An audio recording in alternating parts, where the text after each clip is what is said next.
Going to be a really interesting show for all of you out there tonight, and this is going to be me with you, and we'll have open mic at the breaks. And so for those of you that want to call in with comments and questions about the Anunnaki, that guest call-in number is 818-495-6962. And what I want to do is first introduce this topic a little bit, because I know a lot of you out there are probably going, well, you know, we don't hear Marshall talking about the Anunnaki over all these years. And I did that for a couple of reasons. One, I thought Zachariah Sitchin did a pretty stellar job of it, and there's an awful lot of interest from other people. But for me, it's come full circle in the sense that, you know, the object is coming.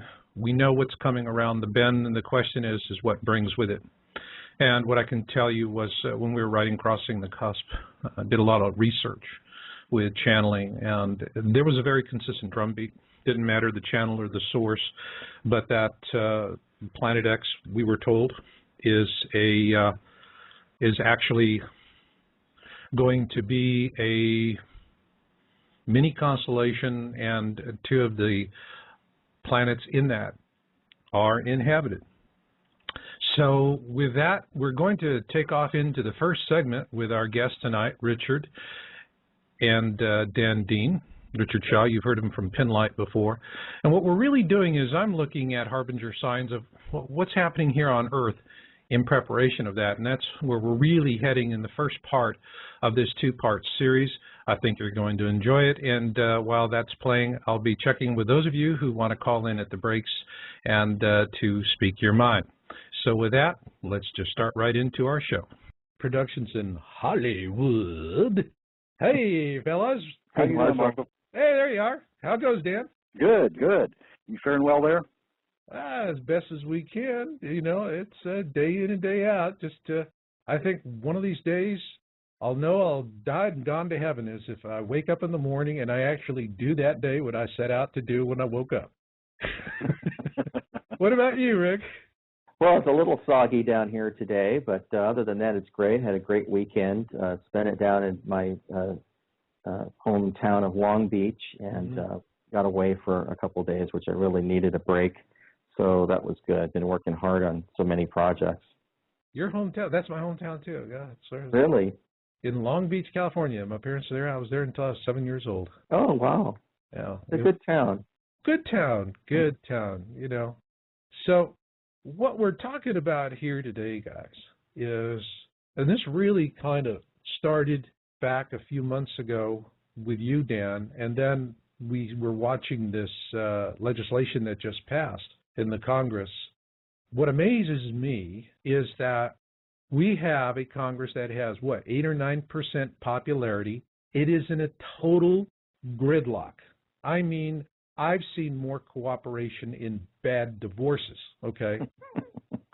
It's that kind of gridlock. And the only thing Republicans and Democrats can agree to do, and without any frou-frou, without any big noise, and it gets pushed through under the table while the media is busy pontificating about who is getting the political package on YouTube. With all that dumbed-down stuff, they are dismantling our constitutional rights. We now, with this legislation that Obama passed into law and said, well, I'm not going to enforce it. It's like, well, why did you sign it, ass? Exactly. Yeah.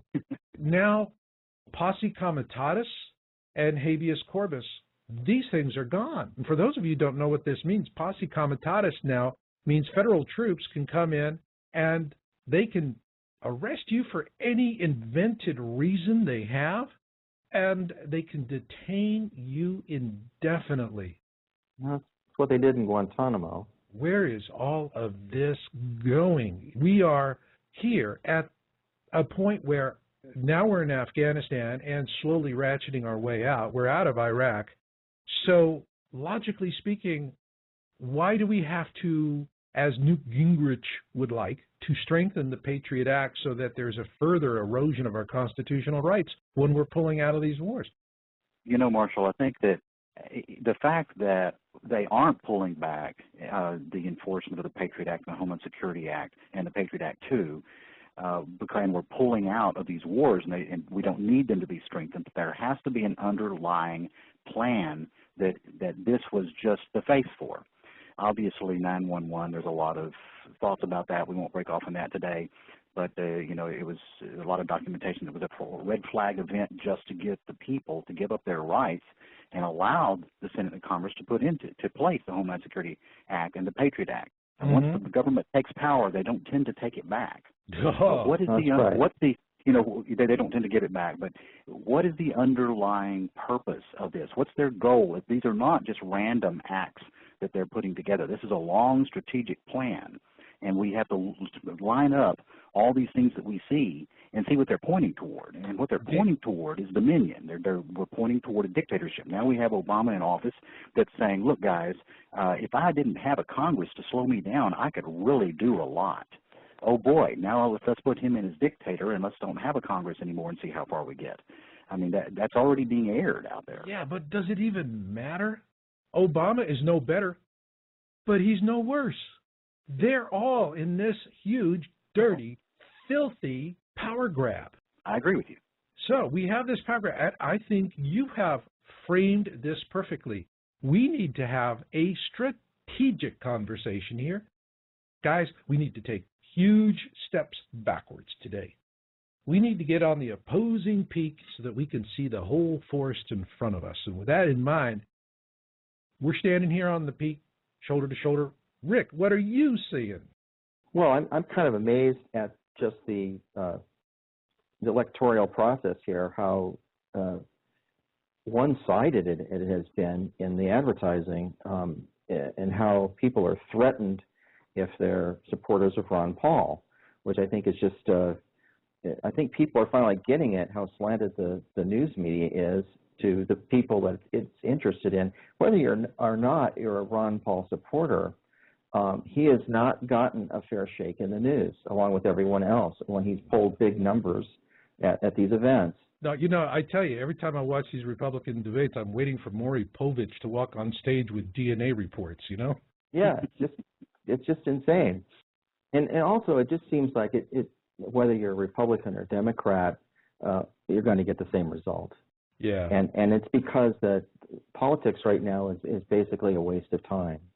That whoever ends up in office is under control of someone, and it appears to be the world banking system, the Federal Reserve, the EU. I mean, everybody that's in charge with the banks are now in control of the world.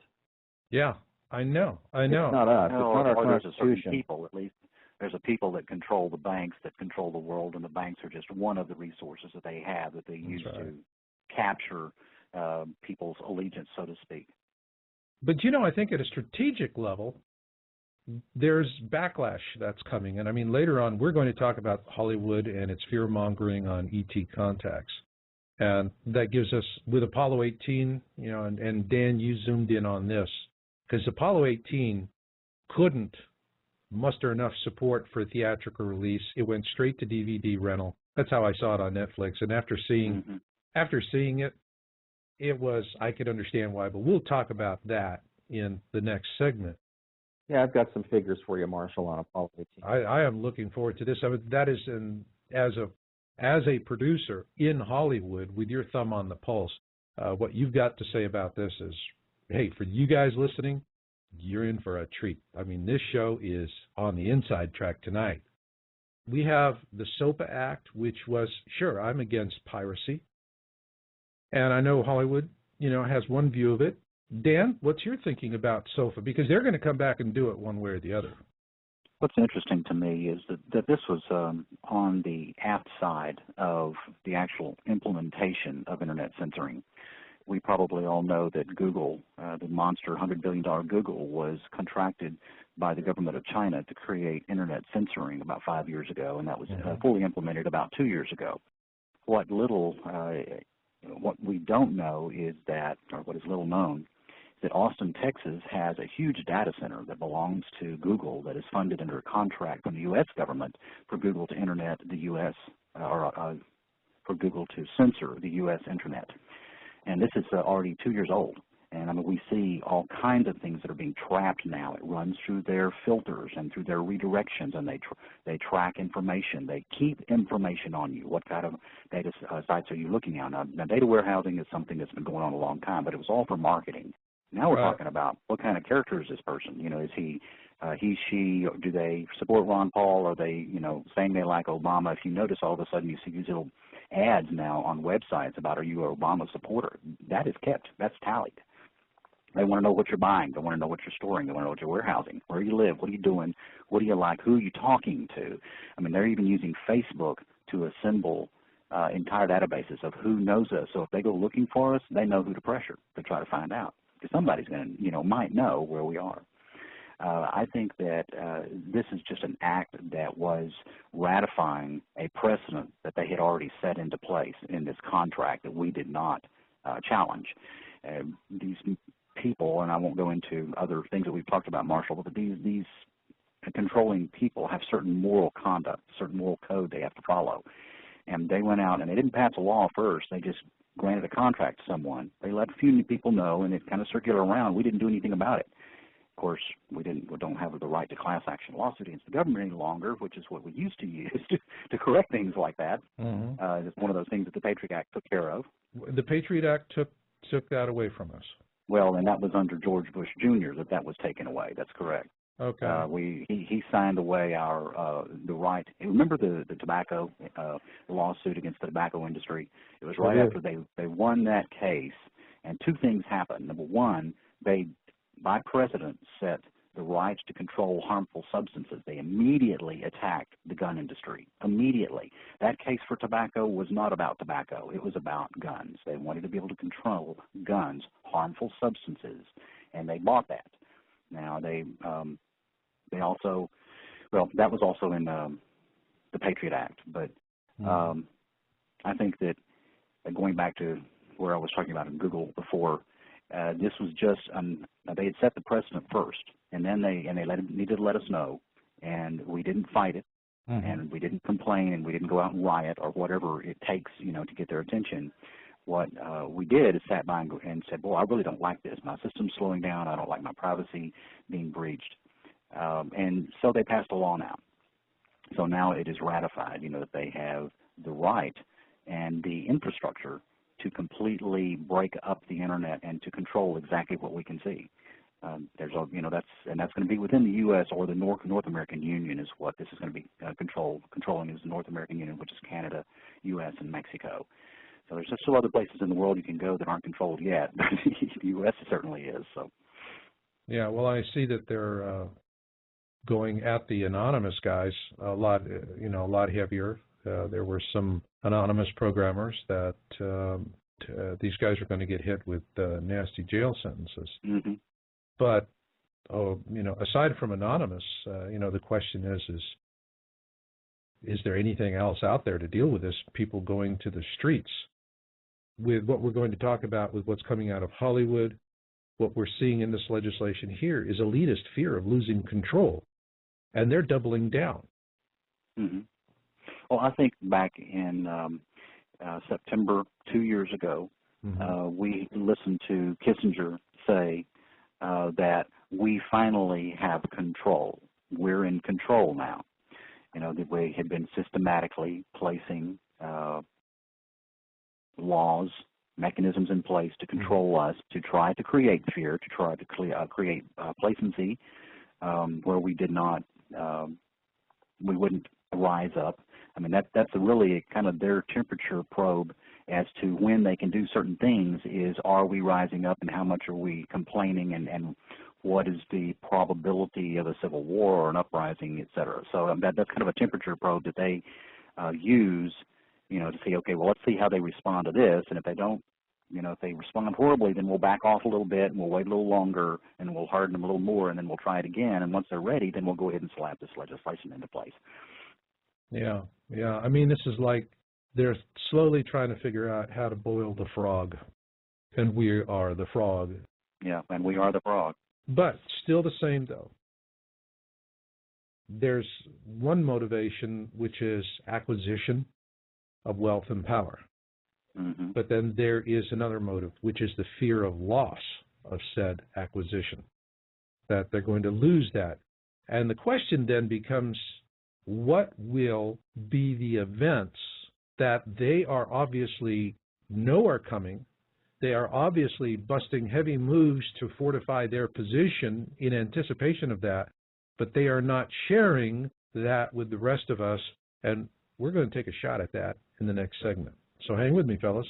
Okay, all right, I'll be here. Me buckos, we're off to a good start. You can see where we're building. It's like I always say, folks, you know, think of all of this out here like going to the carnival. A circus is in town, a three-ring circus. You can get lost off in the sideshow, and there's a lot of fun to be had in the sideshow. But the big tent is where the action is. And in the big tent, there are three rings. And in one ring, we have us. In the center ring is our planet. And in the third ring is the future. And if you always stay glued there, the rest of it comes in. And while we were airing that first segment, I got a couple of callers in, and one of them is a newbie, and that's Ronald from Phoenix. And we got Hugh. He's called in before, and I figured, why not bring them in together? We'll have a little bit of a three-way chat here before we slide into the second segment. And so with that, Hugh and Ronald, you're on the air. How do you like that, guys, for a call-in? Did you think you'd wind up being panelized? That's quite all right. Great. Well, Ronald, I know you called and you said that you're new to the topic and that you have concerns about this, and but also it was interesting. We had something that came in the virtual chat room from Village Idiot. Said on January 18th, Ron Paul introduced legislations into Congress to remove the unconstitutional language in the NDAA, and I don't know about you fellows, but I am not going to hold my breath waiting for that to pass. And with that, let me start first. Ronald, you're coming to it new. What's your most curious thing about this topic tonight? Well, my kind of journey to all of this started, of course, I think with most folks by reading Zacharias Sitchin's books. And I guess in tonight's discussion, it's how elite people are preparing for the return of the Anunnaki, which I'm convinced is imminent, but I'm curious about what that preparation might look like, and is there evidence that those activities are indeed being taken? And I'm kind of meaning more beyond the restriction. Like I'm not really sure about what the restriction of our personal liberties serves in their preparation for the coming of the Anunnaki. We still have personal liberties? Pardon me? That's news. We still have personal liberties. That's news. Let's see. Well, they just suspended posse comitatus. They suspended habeas corpus. They can toss you in the brig for any reason they want. I mean, that's it. The due processes. I mean, I understand that, and I agree those are horrible things, and I'm totally against that. I don't understand how that serves them in their preparation of the coming of the Anunnaki. Oh, that's curious. You know what? I'm going to toss that one into your lap. Why don't you take a shot at that? Hugh, what's the Virginia angle on it? What, the Anunnaki? Yeah, he's asking a good question. It's like, well, what are they doing? I'm going to shake them all up, and we're all spiritual beings, and we came from spirit. We're here playing a physical game. We're going to go back into spirit someday. So I'm going to put the fear on the elites now, and I'm going to say that things are happening through harmonics. And if you have the right alignment with your heart and the Creator, you'll be perfectly fine. But if you're not, you can be on a yacht sipping a pina colada or in an underground bunker, and you're going to spontaneously combust or explode. But you may live a little longer if you want to change your ways and do the right thing. So there's where the fear goes. And everybody should just understand that we're all being manipulated. And if that's how your reality, then enjoy it. But I'm not in that reality. I'm standing in my truth. I'm looking back at who's manipulating me and why, and I'm putting out strategies for those that are awake, that want to network and come together to really confuse and have a lot of fun at the same time. Let's all register as independents. That should make a lot of fun for the candidates. And every time you come into contact with any candidate from now on, just keep hammering the same question at them. Say, don't tell me what you can do for me once you're elected into office. You tell me today, right here and now, what you can do for this community, for the state, and for the country. The people have the answers. The candidates can get the best answers from the people, the ones that present them in the best way get elected. If they don't do what they're in there for, they're right out of there. The 40, 50-year politicians, their history, you'll never see that again. But now but you know, Hugh, I mean, the process is so corrupted. When I was watching one of the debates and the Republican debates, and this woman got up and said, you know, I lost my job, and because I lost my job, I lost my health care coverage, and now I'm on unemployment insurance. I can't find work, and I don't have any health insurance. What can you do for me? And the answers were all of this kind of theoretical, well, this is what caused you to be in this situation. And they danced around it. Every one of them sitting up on the stage danced around it because they didn't have an answer for this woman. All right. Now, all of the guys standing up on that stage have excellent health care plans. They don't have to worry about losing their jobs. They're all independently wealthy, or they're, you know, well wired in for retirement income. So the problem, as I see it, is, I mean, there's a huge corruption of money. But getting back to, I think, what Ron was curious about, and he's saying, well, what are the signs of all this stuff? Well, Ron, what I would say to you is, first off, you said you've been reading Zecharia Sitchin, and so now you understand the Anunnaki. As Planet X researchers, we're talking about the Anunnaki coming back. Now, what happens if they show up? Okay, did they just disappear 3,600 years ago and leave a vacuum, no power structure, the last time Planet X came around? Or are the elites really doing their bidding for them? They're not in it for us, obviously, never have been. They're in it for themselves, but they're in it for themselves for a different reason. And I think that's what we're kind of driving home tonight with this interview. And you know, what we did was, as you can see in the first segment, we're starting to look at the political realities and the social realities that are happening now. So the question I have for you, Ronald, is what have you noticed? Well, I guess what I'm just not connecting with too easily is if the Anunnaki come back, and in my mind those would be superior beings to our people, what would be their agenda, if anything, other than benevolent or in perhaps search of more gold?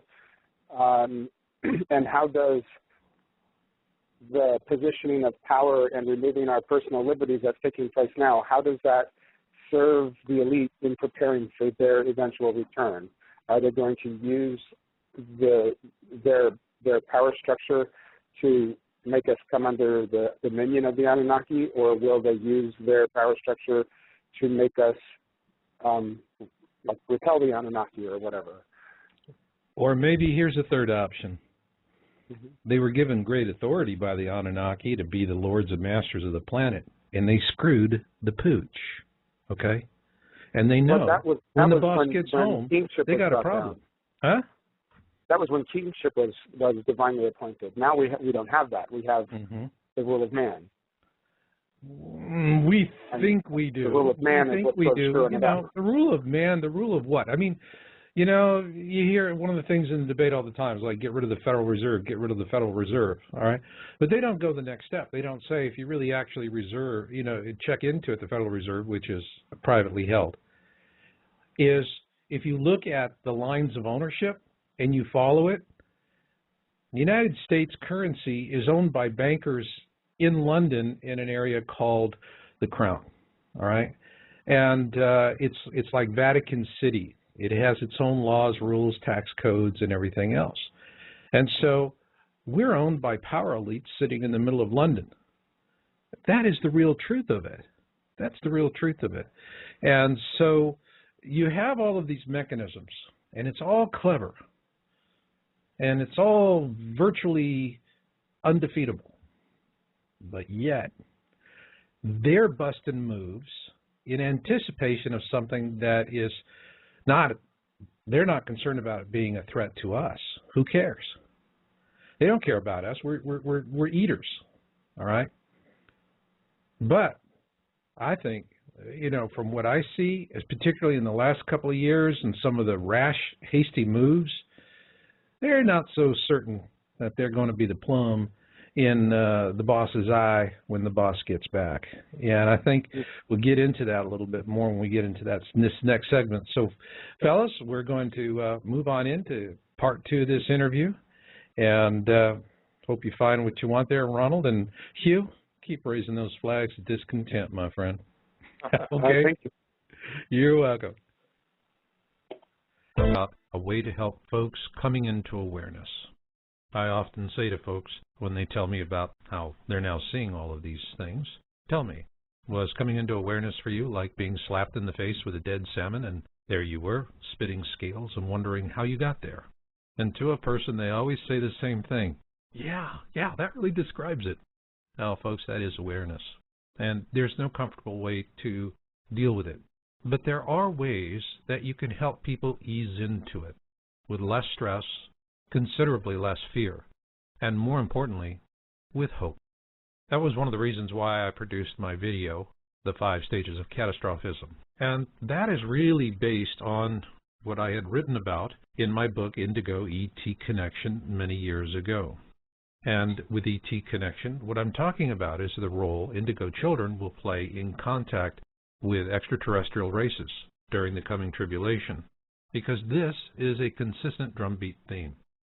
We're going to be making contact. I also dive into this in my book, God's Child Covenant, Return of Nibiru. Now, both of these offer an interesting way for teens in particular to come to this and to see where they fit in the grand scheme of things. With God's Child Covenant, what you have is fiction based on fact. And it takes the kids through what will probably be a real-life situation. It's based in a triage camp in Los Gatos, California. And that's where people go to live or go to die, being resigned to either fate. And the lessons there are very clear. For example, the sexes need to face this equally. If we lose all the social advances that we've seen in the last half-century, now what happens? Well, all you have to do is see what the plight of women and children is in places like Afghanistan, where they're chattels. They're really not human beings, and the women are trapped in arranged marriages that are so horrific they set themselves on fire to escape them. The result is you have tribal societies that cannot generate their own technology. They're clever, and they can use the technology they steal, beg, or borrow, but they don't have the ability to do it on their own. And that's because when a man subjugates a woman or a child, he must first subjugate himself to a greater evil. And this is the lesson these old tribal cultures have yet to learn. But it is core to the message of both God's Child Covenant, Return of Nibiru, and Indigo ET Connection. So consider these books for your teens, and perhaps even a spouse who likes adventure novels and something light reading that's tangential, but not direct, as a way to gently immerse them into their own awareness. And with that, let's move on to the interview. I'm back with Rick and Dan, and in the first segment, Dan, I think you did a really good job of talking about all the legislation that's being used to extend the control. My gut tells me it's because they see something coming on the near future horizon that is going to be a massive challenge to their domination and control of the world. The question is what could that be? And Rick, I think that brings us to you and with what is happening in Hollywood, because we are really getting a huge steady diet of fear these days, aren't we? That's true. And can I bounce off quickly what Dan was saying about Facebook? Go for it. And also doing Google searches. There is an alternative. I mean, some of us got to feeling that too much of our personal information and our children's baby pictures and everything else was up on Facebook, where a very elaborate history of who we are is on the internet, available to pretty much anybody. And at a certain point, that started to worry me. So I don't do Facebook anymore because of that, and haven't for quite some time. And then I had heard that Google stores our search data. Mm-hmm. They record it, and I heard that it's basically stored for about 18 months.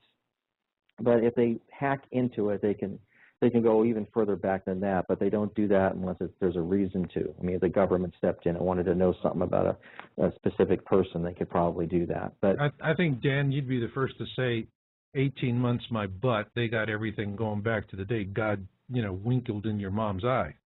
Well, by law, they have to keep all of the detailed records for 5 years. That's law. Even telephone companies have to keep detailed records for 5 years now, what we call detailed records. Mm-hmm. And they make it, on some people, they may keep it indefinitely. And I think one of the things to overlay what you're saying is they're profiling people as well with that information that they're looking at. Right, right. And they do that through your IP address and tracking cookies. Oh, yeah. And the one way to get around that is to not use Google search engine. And I know that there's a lot of web browsers out there that are designed to, when you type something in the search window, it goes straight to Google, or if it's Microsoft, I guess it goes somewhere else. But it goes to Bing. Bing, right. On Mac, if you're using Safari, or Firefox, Safari always just goes straight to Google, but there's a little program that Mac users can download called Glims, G-L-I-M-S, and that basically changes your search window so that you can select any search engine you want to search with. Mm-hmm. And one of the safe ones is called Start Page. If you go to startpage.com, they don't store any of your information. You can search on anything you want. Now, it's not as great as Google, but you're not going to get tracked if you use it. Mm-hmm. It's enhanced by Google, even say Start Pages. What you have to understand is every data center in the country has a government sniffer box installed, and they're sitting on the inside trusted networks. So, yeah, forget it. There's no place to run, no place to hide. Anonymous surfing, I think, is wise, as Rick was speaking about, just so you don't have the commercial harassments. But yeah, trying to hide from government eyes. If their sniffer picks up keywords or you click off a profile from things you've been doing, then that's an alert profile, they're going to find out where you are. They won't have any problem at all. Right, right. If you're online, you're not going to have privacy. All right. And Rick, you were talking about something earlier, the theme that Hollywood is trying to interlace into some of the new movies when you and I were speaking. And I was hoping you could talk about that a little bit, if that's okay, Marshall. Actually, that's where we need to be right now. Okay. I'd be happy to. One of the things we wanted to talk about on your show today, Marshall, was the movies about aliens or UFOs that have been out in Hollywood so much lately. And I forgot on my list that I sent you, Race to Witch Mountain. Yeah. Those were good aliens, though. But if we're talking about bad aliens, there's been a kind of a resurgence of bad alien films in Hollywood. You got War of the Worlds, the most recent one with Tom Cruise, the Spielberg picture. The Fourth Kind, that was a real scary and not a factual film. Cowboys and Aliens, Super 8, Knowing, where the angels seem to be both good and bad. And then you have the earlier films like The Mothman Prophecies. And then you also have probably the film that started it all out, the 1989 motion picture Communion with Christopher Walken, that was directed by Philippe Mora, who happens to be a friend of mine. So all of these things are kind of interesting. It's not like the friendly little aliens that were in Close Encounters of the Third Kind. No, and are you seeing a shift to where Hollywood has just gone to a predominantly almost exclusive negative message? Some of it is that I think the filmmakers and the producers involved in those films are trying to put out kind of their own clandestine message in their movies. But I know for a fact that out here, everything is about, it's all about the money. Mm-hmm. It's all about what sells. I mean, Apollo 18, oddly enough, I mean, it's not that great of a picture. No, it's not. It's kind of ridiculous. It hasn't gotten very many stars. It got, Rotten Tomatoes gave it 25% on the tomato meter. Most people that wrote reviews about it were really bored with the film, and so was I. It just didn't have a lot of character development. It did look, the shooting of it looked pretty authentic. It looked like they were on the moon, and they did a good job with that. But Stanton Friedman, who I'm sure you guys know, the famous scientist, UFO research. He's been on my show. We don't interview Stanton Friedman. You just say, Stanton, what do you think? And then you spend the next hour of your interview begging the guy to go to a break. I mean, there's no interview. Well, he's a brilliant guy. I mean, he's Yeah. category with my friend Dr. Roger Lear, who takes alien implants out of people and all of that. I mean, this is very scientific study. This is no just baloney. I mean, this is all backed up by research at various labs that study this stuff. But he said that there was indeed no Apollo 18 mission. Said that missions 18 and 19, however, were paid for, and that we could allow for the possibility that NASA's covering it up.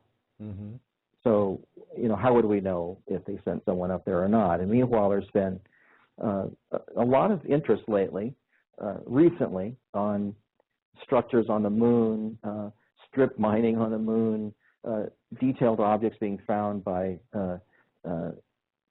guys that are they're not professional astronomers, but they're out there with their telescopes, and the telescopes, just the ones that you can buy now and order, are getting pretty good. Oh yeah. And people are saying that they see stuff. I sent you a picture before, Marshall, of this guy that hooked up his telescope to his webcam and was recording it as a digital video file on his computer, and what looks like a structure appeared in the middle of a crater. I mean, we don't know what it is. I mean, to me, it looks like a square white structure of some sort. I don't know what it is, and we're looking through the Earth's atmosphere, so we can't get super crisp pictures. But it's like, what is that? And then last year, or might have even been in 2009, there was a big image that came out that circulated on the internet of a crashed spaceship on the moon. You remember that? Yeah. Cigar-shaped, really large structure. Right. Had strange hieroglyphics on it. So all these things are very interesting. And in my past emails that I've had with John Lear, who's the son of the Lear, the same Lear that made the jet aircraft, and also the 8-track tape player. Hey, I like 8-tracks. Yeah, has said literally for years that there was ancient civilizations on the moon, that there's stuff on the backside of the moon that we've not seen, that NASA has been redacting images of the moon and fuzzing things out, that there's towers that are hundreds of feet tall on the dark side of the moon. There's all this stuff, and we can't get any. The question, though, that I have here, Rick, is that I'm seeing this pattern of negativity in the films. What I am seeing is films are chosen by bankers, lawyers, and accountants. Producers really don't have as big a voice in it as they did back in the golden age of Hollywood. And so it is very easy for elites to use Hollywood to pump out fear message. They just simply make funding available for what it is that they want to fund, which I think would go to the Apollo 18 movie. This is true. I mean, the conversation Dan and I were having earlier was that I had lunch with a producer out here that had worked on a movie that has just come out recently. I'll keep his name and the film he worked on confidential for now. But I told him I was working on the Torco documentary, and this was before the movie 2012 came out, as you remember. And we got into discussion about that. And I said, I wish I knew what was in the movie 2012 so we wouldn't step on the same topics. And he said, oh, I'll just email you the script. And that afternoon, I got the script for 2012 before it actually was released. And could really, read it and find out, well, 2012 turned out to be kind of a non-issue. It wasn't, it was somewhat scientific, but and I guess 70% goofiness and 30% some factuality to it. But I mean, the one thing Emmerich did, and for those of you out there, if you haven't seen it, the first time you see it, it's this ridiculous eye candy. But once you do that, Emmerich gives you a subtext. He actually describes to you how the elites think and operate and do what they do.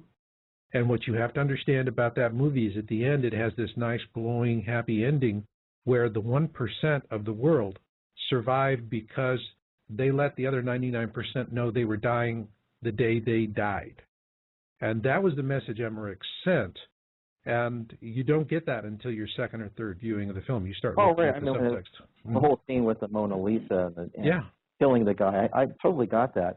I just meant like there was no mention of a Planet X theory in the film or any of those. You know what? There was a Planet X in the film. You go to the very beginning of the film, and the first thing you see that for just a few seconds at the very beginning of the film is you see Planet X, or what they would have done for Planet X, and then you go through the prologue where they're setting up history from it, from Discovery to 2012, and that all of a sudden it gets real choppy. Yeah. And I saw that first part. I knew it was chopped, but the film was taken out of its summer box office slot and thrown into a November slot with art films, you know, holiday art films, where Hollywood's really sucking up the low ticket revenue. Sure. Well, one thing that I wanted to mention and that I was getting to as a result of this, it just kind of was interesting to get a pre-release copy of the script. Mm-hmm. But we got into Zecharia Sitchin, mm-hmm. and I began to get a little insight that I would venture to say that the majority of the producers in Hollywood really embrace those theories as being factual, that Zecharia Sitchin presents, that we're here because we were seeded here by an alien race.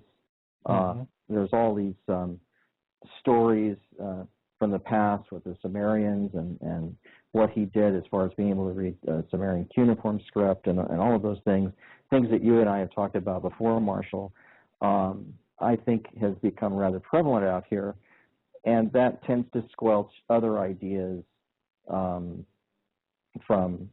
the Book of Genesis, the biblical account, or at least the what a lot of people refer to as the creation myth. So Okay. You've got all these various views that are trying to be put out in the Hollywood media. But if we look at all these patterns, everything we have been talking about with fear injection in Hollywood films, the dismantling of the Constitution, further erosion and control, I mean, the elites are squeezing the tomato, guys. They are squeezing the tomato, and at some point the tomato bursts. Could it be, and here's the question we're going to answer in the next segment, could it be because the elites fear the return of the Anunnaki? Hang with me, fellas. Okay.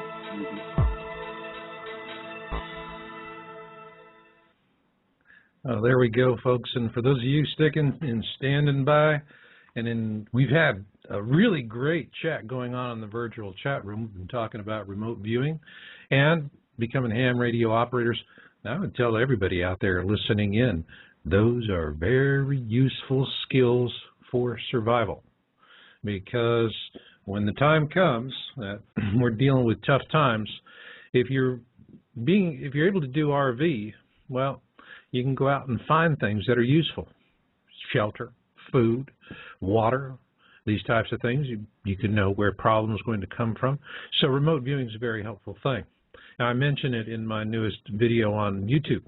And so if you go to my YouTube channel, youtube.com/yowbooks, you'll see Beat the Elites. And there I'm showing an application of remote viewing as how it could be used to take it to the elites, but not in a material sense. Now, what I'm saying in that program is that they really, at this point, I've used the analogy before that human history is like a big book with many chapters. Well, the elites own this chapter, but all chapters in all books, as do all books, eventually come to an end. And they know this chapter is coming to an end. And that with what I believe Creator has destined for us, there's no room for them in the next chapter, at least not the way they would like it. But there's also a lot of other things that are, well, just hanging out there. And I can see Ronald is still on and kind of curious because he was saying, hey, what's all the score here? Just curious, Ronald, you still there with us? Yep, I'm still here. You there? Yep, I'm here. Okay. Now, in this last segment, was there something useful for you? Well, no, I'm still sort of at a miss for how all of the positioning of the elite and reducing of civil liberties, how that's going to serve those individuals when and if the Anunnaki arrive. I'm still not seeing a correlation or a connection or a purpose. Okay. All right, look at it this way. Your parents are gone for the weekend. You had a big house party for all your friends. There had beer cans and crud everywhere. And now it's a mad dash to clean it up because you can see your parents coming down the drive. All right? So that's it. So that supposes there's an agenda of the Anunnaki for when they arrive, or an expectation of them for when they arrive. Yeah, I think it really, if they had everything really wired and in control, they wouldn't be taking reckless chances. And I see reckless. I see them doing things that are really, a lot of people are shaking their heads looking at it. There's a lot of folks waking up right now. There's a lot of folks waking up right now, and they're really, really getting, they're angry. I don't, you know, one of the things I can tell you guys, I mean, I've had so many folks that have said, hey, you know, you got to watch the movie Thrive, which I started into it. I'm about halfway through it. I think it's well worth the view. It gives you a really good overview. It's called Thrive. Can you spell that? Sorry. Thrive. Oh, Thrive. I thought you were saying Pride. Okay. Thrive. And okay. So I would say look at that. But in general, see what you're looking for here, all right, Ron, is you're looking for some kind of logic. I gave up on that a long time ago. You know, I think what I'm seeing right now is that they're busting a lot of moves and they're reckless. And why do I say that they're reckless? Because they're more noticed than ever before. More people are waking up to what's happening than ever before. And so they're in a race against time. Nothing ever goes to plan exactly the way you want. So, you know, I think that you might want to look at Thrive, and that would be an interesting thing to do. But number one, I've learned the hard way. If you're looking for a logical answer in this field, you're not going to find it because there's just simply, Ronald, there's just so much manipulation out there. It's impossible to find it. It's always, think of it like the media is like sand. You whip it up into the sky. You can't see the horizon of logic. And that's part and parcel of it. And you look at what's happened with the media sources in our country. You know, we used to have laws that said you could only have one AM FM station. You were limited into the number of media outlets you had. There was right of, you know, you had a right of reply. There was a lot that was done with media in this country that really helped us, and a lot of that went away. You know, you listen and you see these guys like Clear Channel, and they got Rush Limbaugh out there in every market. Well, how did they get Rush Limbaugh out in every market? The way they did it was they got the law overturned limiting the number of stations you could own. And so what Clear Channel does is they'll go into a market. They will buy a station, and the first thing they do is they put their receiver into the head end of that station so that they start pumping in their programming. The second thing they do is they fire the local news department. And so what you get is their programming and their news all from a single controlled source. And so, you know, that's one of the byproducts of Rush Limbaugh and Sean Hannity is that we have lost the diversity in radio. We don't have local reporting like we used to. Another good example, they did that with KGO up here in San Francisco. KGO's been an institution in the Bay Area for many, many, many, many decades. And they went in and did the same thing. Fired a lot of the guests and put their receiver in the head end and fired the news department. So I'm sort of getting from you the idea that, well, so is it that when the Anunnaki come back, they're going to be kind of ticked off at the bad stewardship of the planet, and our leaders are going to have come answering to how they screwed up the environment? And oh, that's true. See, you know, Hugh's got his finger raised to come back in the conversation.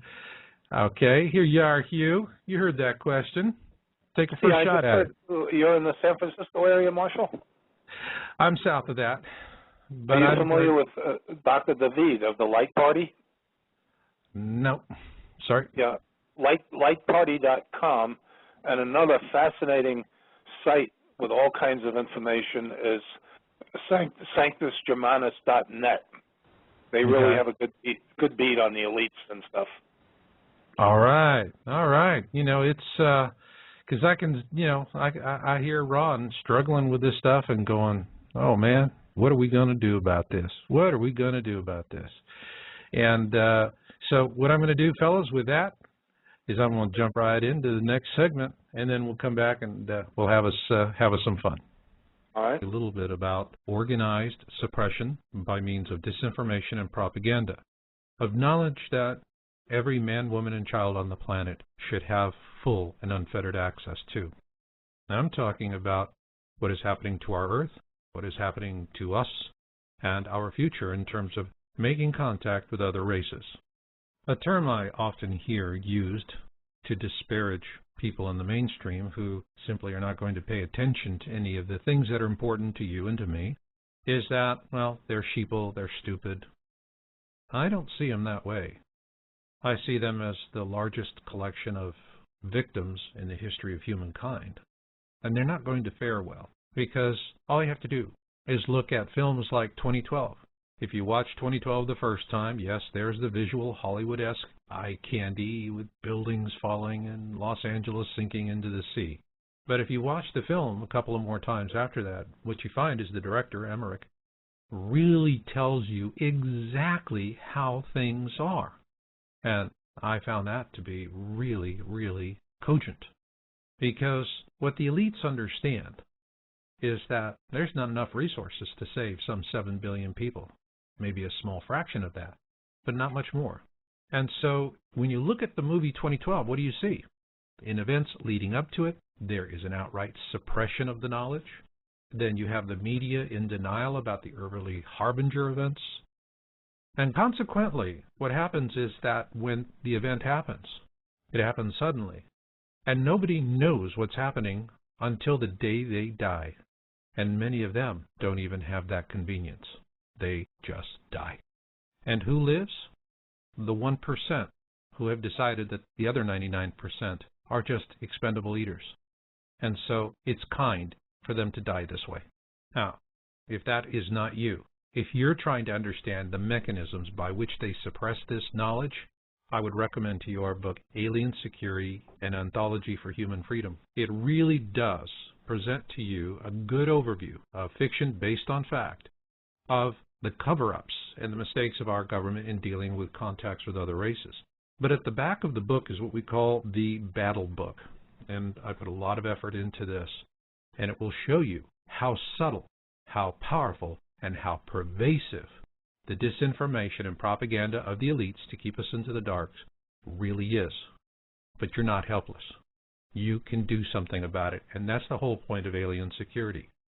So if you really want to understand the mechanisms of forced ignorance, get this book, read it, and particularly read the battle book at the back. And with that, let's move on to our interview. Okay, guys, we are back for the third and final segment. And I think we really kind of, meandered around and stirred up the waters on Hollywood and constitutional politics and all of this. But at the bottom of it, there's got to be that one thing. I've always found the greatest truths are by and of necessity simple. And I think the simple truth here is that, yeah, we have Planet X, it's coming back, which is going to cause natural disasters. And you were talking about Zecharia Sitchin, Rick, Yes. and how so many Hollywood producers are really subscribing to his work, all right? That now brings me to this. In writing Crossing the Cusp, Surviving the Edgar Cayce Pulse, did 18 months of research with channeling of entities, incarnated, unincarnated, extraterrestrial, time and again, through different entities, through different channels.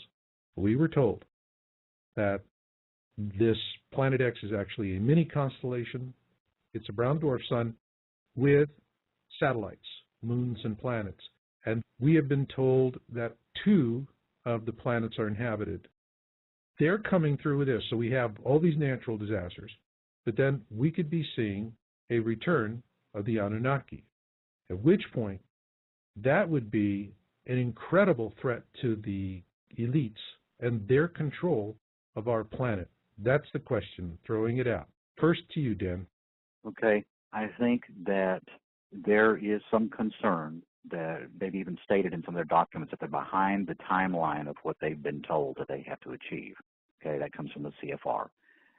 So yes, I think they're CFR, explain that for the listeners. Council of Foreign Relations. Okay.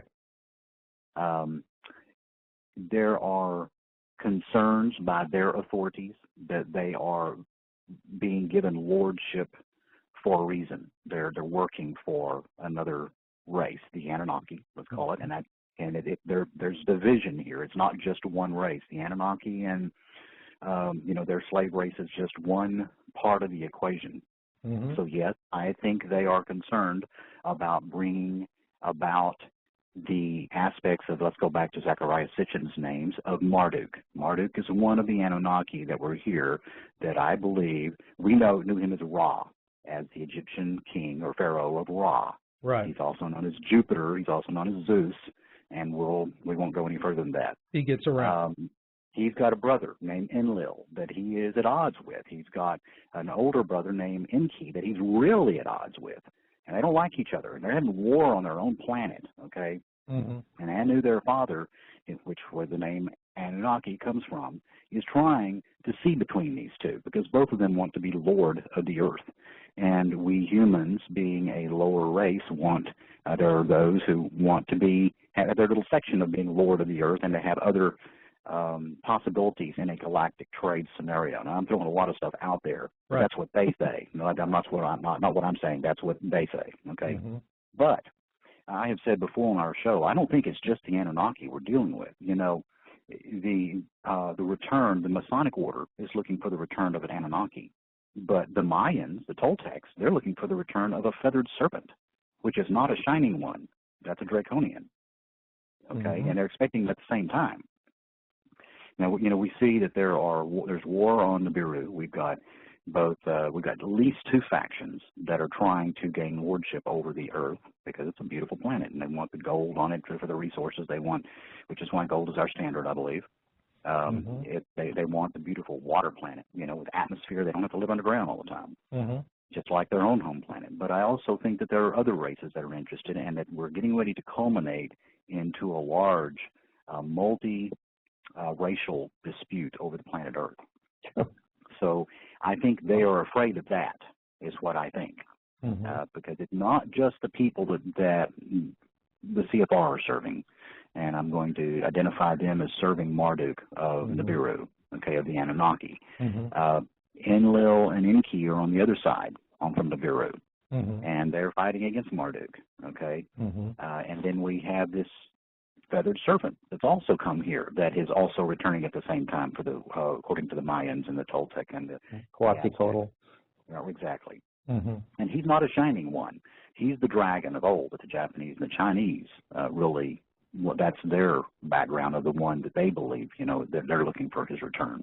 So they kind of play together there, and that all divided during the dispensation of wisdom. Part of them kept the part about the feathered snake, and the other part kept the part about the Anunnaki. Right. And there were interventions in between. Right. So that's my opinion, is I think, yes, they are afraid that they do the job right in order to get what was promised to them.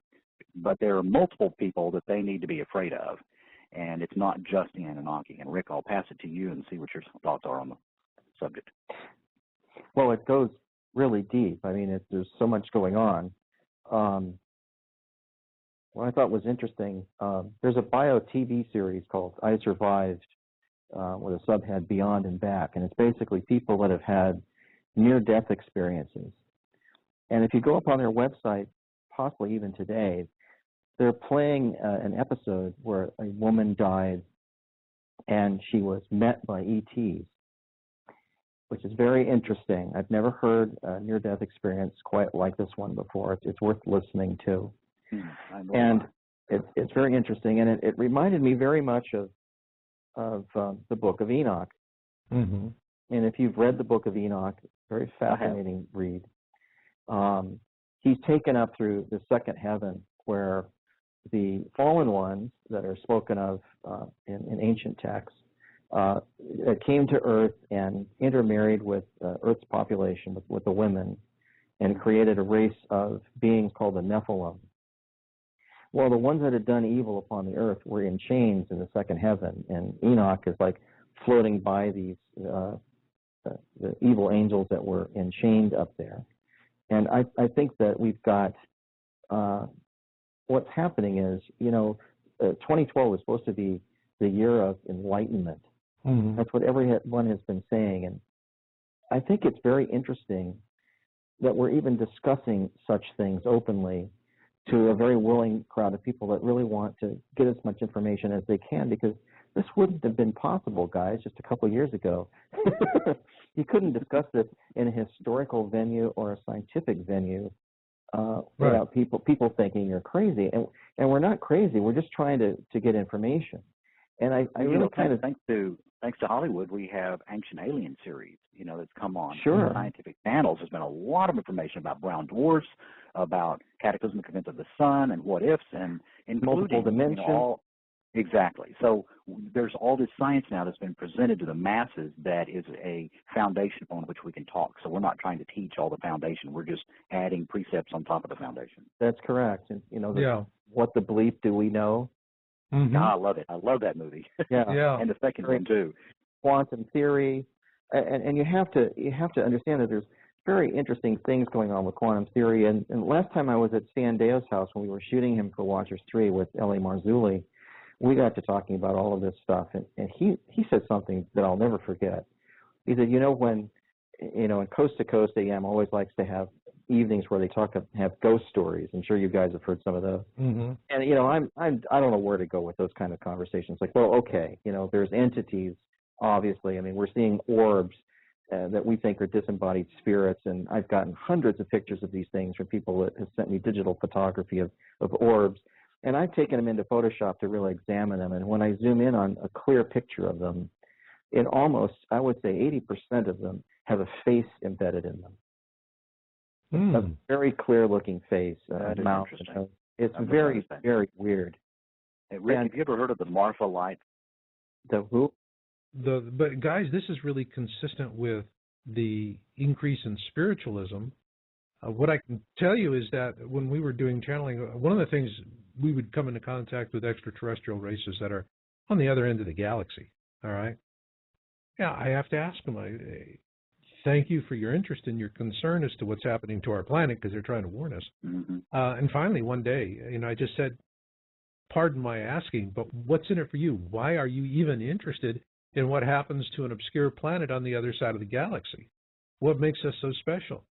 And the answer that came back floored me. The answer was, because many of our ancestors have incarnated on your world. That was outlined in the book, The Gaia Project, yeah. Yeah, and so this is a high-stakes game that's going on right now. We have a natural evolutionary process, but they can't have an outright Holocaust. Well, what I was getting at with the Standeo discussion was that we know that we're made of atoms, mm-hmm. and that an atom is like, I don't know, 98 or 99-point-something% empty space. Mm-hmm. And so all of these dimensions that coexist within the same space pretty much. And what Stan was saying about ghosts, which I thought was really interesting, said, you always hear people say, spirit enters the room, they feel like a cold breeze, or it mm-hmm. gets chilly air. I felt that, yep. And they do. They come in one night, I was sitting there, my wife and I were just relaxing in the living room, the sliding door was open, we have the hanging drapes. Yeah. It was a dead still night, absolutely no breeze. They just flew up like something came in just once, and I felt this cold wind, icy cold wind. First it came around me, and I felt it come to my left, out to my right, and then it went to my wife, and she felt it, and it disappeared. Well, Stan says that the reason for that is that these entities are entering our area, our space, between our atoms, and they're vibrating at a lower frequency than we are, and we detect it as being a cold blast of air because they don't fit with our vibrations that we're currently, as living beings, mm-hmm. producing. Mm-hmm. Well, that's interesting. So they're actually passing through our atoms in our own space. We can't see them doing this. So that almost brings the fairy dimensions even closer. Like they're there. I mean, is this?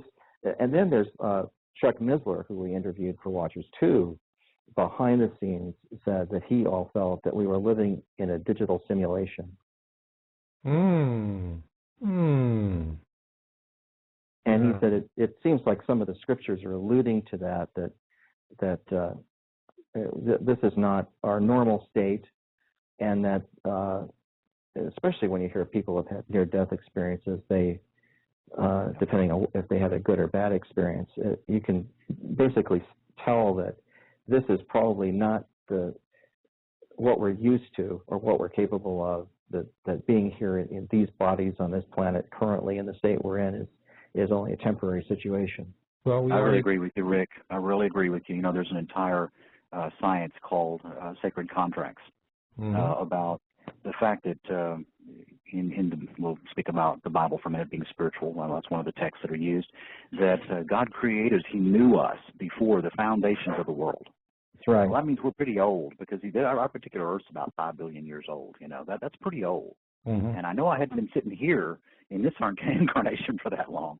That's right. But I really agree with you that we are all just passing through here, and what the beings that we share, whether they are, and much like what the Gaia Project said, that we have many different types of beings that are incarnating here as humans or humanoids to try to learn certain lessons in order to catch this wave of evolution, if indeed that's what it is, which so many, including the Mayans and the Toltecs and the Aztecs and the Apaches and the Hopis, they all teach this, you know, that this is an evolutionary jump for us, and it's culminating whenever that time actually is. You know, it's going to be a pretty fascinating evolutionary jump. So I really agree with you, Rick. I thank you.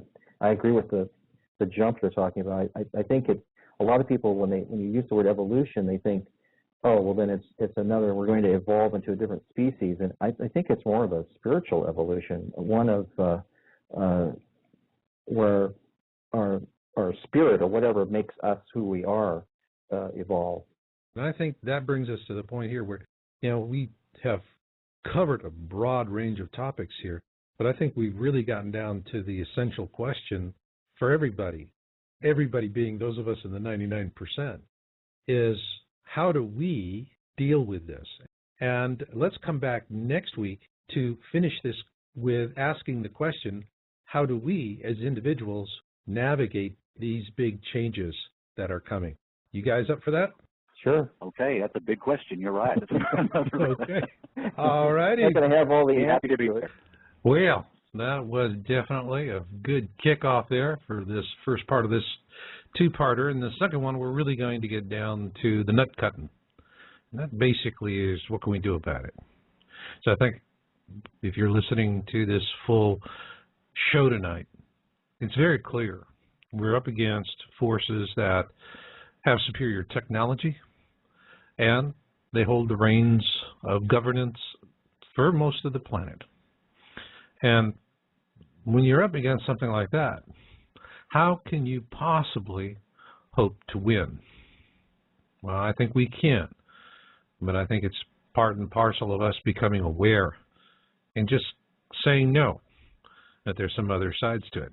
And so before we ring off tonight, we still have Hugh and Ronald. They've been hanging in there in the queue, so I'm going to bring them back in, and then we'll chit-chat a little bit and wrap her up. Okay, Ron and Hugh. Ronald, you any closer to getting the answers you're craving right now? Well, I think I'm seeing sort of that third segment there kind of addressed my question a little more directly. I'll need to, you know, for my own sake, of being able to frame information, do a little more research. But I sure appreciate the time and the dialogue. Well, good. And I'll tell you, then the next show that we do, next Tuesday night, we're going to get into the stuff that you're really going to want to listen to. So definitely be there for that.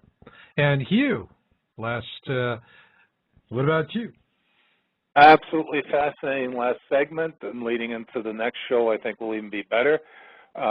If I would like to give you my name, if you have anyone who can research me, I think you'll be amazed. It's Hugh, H-U-G-H. The last name is Traulsen, T like Tom, R-A-U-L-S-E-N like Nancy. I've had all kinds of bizarre experiences, including UFO, paranormal, and near-death. I'm still dealing with some paranormal. I have stuff sitting in the White House looking to be unwound. I exposed a former federal government bureaucrat back in the early 80s. That indirectly led to the resignation of Jim Wright from Speaker of the House, the third highest office. As I stand in my truth, I did go on a Blog Talk show and had a conscious hypnotist read me and said that I was one of the original colonists of Mars. I said, well, that's nice. Here I am now. But what you were picking up on with the channeling could be very true. And her name is Dr. Mary Lou McIntyre. And she's got a couple of interesting books that you can Google her name and see. And I'm here doing what I have to do, standing in my truth, being a way shower. And I just look for people like you just to investigate me. And I have had a brief conversation with Stanton Friedman. Also, I'm sure you must be familiar with Dr. Alfred Weber. Right, but, I mean, to the point here, Ron, all right, in the conversation tonight, and your background's interesting, and people can go look at it, but what's your final comment with regard to the Anunnaki? Well, again, I feel that everything is unconditional love, that this is a classroom, the Earth, and that's what we're here to learn. So we're coming and going, and we're learning our lessons. What we don't learn, we'll come back and reincarnate until we do learn them, and to raise our consciousness as one. Okay, fair enough. All righty. Well, I'm going to close out here, and thanks to you fellas, Ron in Phoenix and you in Virginia. Excellent comments tonight.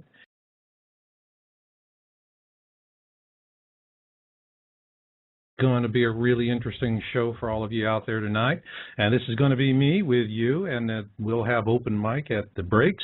And so for those of you that want to call in with comments and questions about the Anunnaki, that guest call-in number is 818-495-6962. And what I want to do is first introduce this topic a little bit, because I know a lot of you out there are probably going, well, you know, we don't hear Marshall talking about the Anunnaki over all these years. And I did that for a couple of reasons. One, I thought Zachariah Sitchin did a pretty stellar job of it, and there's an awful lot of interest from other people. But for me, it's come full circle in the sense that, you know, the object is coming. We know what's coming around the bend, and the question is what brings with it. And what I can tell you was when we were writing Crossing the Cusp, I did a lot of research with channeling, and there was a very consistent drumbeat.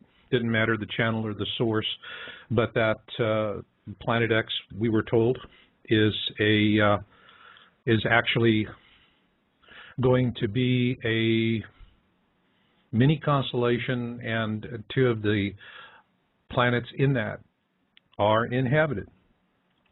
So with that, we're going to take off into the first segment with our guest tonight, Richard and Dan Dean. Richard Shaw, you've heard him from Pinlight before. And what we're really doing is I'm looking at harbinger signs of what's happening here on Earth in preparation of that. And that's where we're really heading in the first part of this two-part series. I think you're going to enjoy it. And while that's playing, I'll be checking with those of you who want to call in at the breaks and to speak your mind. So with that, let's just start right into our show. Productions in Hollywood. Hey, fellas. How you doing, Michael? Hey, there you are. How goes, Dan? Good, good. You faring well there? As best as we can. You know, it's day in and day out. Just, I think one of these days I'll know I'll died and gone to heaven is if I wake up in the morning and I actually do that day what I set out to do when I woke up. What about you, Rick? Well, it's a little soggy down here today, but other than that, it's great. Had a great weekend. Spent it down in my hometown of Long Beach, and got away for a couple of days, which I really needed a break. So that was good. Been working hard on so many projects. Your hometown? That's my hometown too. God, really? In Long Beach, California. My parents are there. I was there until I was 7 years old. Oh, wow. Yeah, it's a good town. Good town. Good town, you know. So what we're talking about here today, guys, is, and this really kind of started back a few months ago with you, Dan, and then we were watching this legislation that just passed in the Congress, what amazes me is that we have a Congress that has, 8 or 9% popularity. It is in a total gridlock. I mean, I've seen more cooperation in bad divorces, okay? It's that kind of gridlock. And the only thing Republicans and Democrats can agree to do, and without any frou-frou, without any big noise, and it gets pushed through under the table while the media is busy pontificating about who is getting the political package on YouTube. With all that dumbed-down stuff, they are dismantling our constitutional rights. We now, with this legislation that Obama passed into law and said, well, I'm not going to enforce it. It's like, well, why did you sign it, ass? Exactly. Yeah. Now, posse comitatus and habeas corpus, these things are gone. And for those of you who don't know what this means, posse comitatus now means federal troops can come in and they can arrest you for any invented reason they have, and they can detain you indefinitely. That's what they did in Guantanamo. Where is all of this going? We are here at a point where now we're in Afghanistan and slowly ratcheting our way out. We're out of Iraq. So logically speaking, why do we have to, as Newt Gingrich would like, to strengthen the Patriot Act so that there's a further erosion of our constitutional rights when we're pulling out of these wars?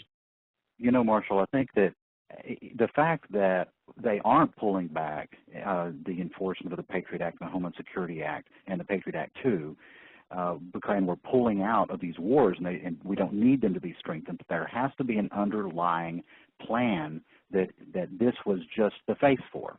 Obviously, 911, there's a lot of thoughts about that. We won't break off on that today. But, you know, it was a lot of documentation that was a red flag event just to get the people to give up their rights and allowed the Senate and Congress to put into place the Homeland Security Act and the Patriot Act. And once the government takes power, they don't tend to take it back. Oh, what is you know, they don't tend to give it back, but what is the underlying purpose of this? What's their goal? These are not just random acts that they're putting together. This is a long strategic plan, and we have to line up all these things that we see and see what they're pointing toward. And what they're pointing toward is dominion. We're pointing toward a dictatorship. Now we have Obama in office that's saying, look, guys, if I didn't have a Congress to slow me down, I could really do a lot. Oh, boy, now let's put him in as dictator and let's don't have a Congress anymore and see how far we get. I mean, that's already being aired out there. Yeah, but does it even matter? Obama is no better, but he's no worse. They're all in this huge, dirty, filthy power grab. I agree with you. So we have this power grab. I think you have framed this perfectly. We need to have a strategic conversation here. Guys, we need to take huge steps backwards today. We need to get on the opposing peak so that we can see the whole forest in front of us. And with that in mind, we're standing here on the peak, shoulder to shoulder. Rick, what are you seeing? Well, I'm kind of amazed at just the electoral process here, how one-sided it has been in the advertising, and how people are threatened if they're supporters of Ron Paul, which I think is just, I think people are finally getting it, how slanted the news media is to the people that it's interested in. Whether you're a Ron Paul supporter, he has not gotten a fair shake in the news, along with everyone else, when he's pulled big numbers at these events. Now, you know, I tell you, every time I watch these Republican debates, I'm waiting for Maury Povich to walk on stage with DNA reports, you know? Yeah, it's just insane. And also, it just seems like it whether you're Republican or Democrat, you're going to get the same result. Yeah. And it's because that politics right now is basically a waste of time. That whoever ends up in office is under control of someone, and it appears to be the world banking system, the Federal Reserve, the EU. I mean, everybody that's in charge with the banks are now in control of the world. Yeah, I know. It's not us. No, it's not our Constitution. Constitution. There's a certain people, at least. There's a people that control the banks, that control the world, and the banks are just one of the resources that they have that they use to capture people's allegiance, so to speak. But, you know, I think at a strategic level, there's backlash that's coming. And I mean, later on, we're going to talk about Hollywood and its fear-mongering on ET contacts. And that gives us, with Apollo 18, you know, and Dan, you zoomed in on this, because Apollo 18 couldn't muster enough support for theatrical release. It went straight to DVD rental. That's how I saw it on Netflix. And after seeing it, it was, I could understand why, but we'll talk about that in the next segment. Yeah, I've got some figures for you, Marshall, on Apollo 18. I am looking forward to this. I mean, that is, as a producer in Hollywood with your thumb on the pulse, what you've got to say about this is, hey, for you guys listening, you're in for a treat. I mean, this show is on the inside track tonight. We have the SOPA Act, which was, sure, I'm against piracy. And I know Hollywood, you know, has one view of it. Dan, what's your thinking about SOFA? Because they're going to come back and do it one way or the other. What's interesting to me is that this was on the apt side of the actual implementation of Internet censoring. We probably all know that Google, the monster $100 billion Google, was contracted by the government of China to create Internet censoring about 5 years ago, and that was fully implemented about 2 years ago. What we don't know is that, or what is little known, that Austin, Texas has a huge data center that belongs to Google that is funded under a contract from the U.S. government for Google to Internet the U.S. For Google to censor the U.S. Internet. And this is already 2 years old. And I mean, we see all kinds of things that are being trapped now. It runs through their filters and through their redirections, and they track information. They keep information on you. What kind of data sites are you looking at? Now, data warehousing is something that's been going on a long time, but it was all for marketing. Now we're talking about what kind of character is this person? You know, is he, she, or do they support Ron Paul? Are they, you know, saying they like Obama? If you notice, all of a sudden you see these little ads now on websites about, are you an Obama supporter? That is kept. That's tallied. They want to know what you're buying. They want to know what you're storing. They want to know what you're warehousing, where you live, what are you doing, what do you like, who are you talking to. I mean, they're even using Facebook to assemble entire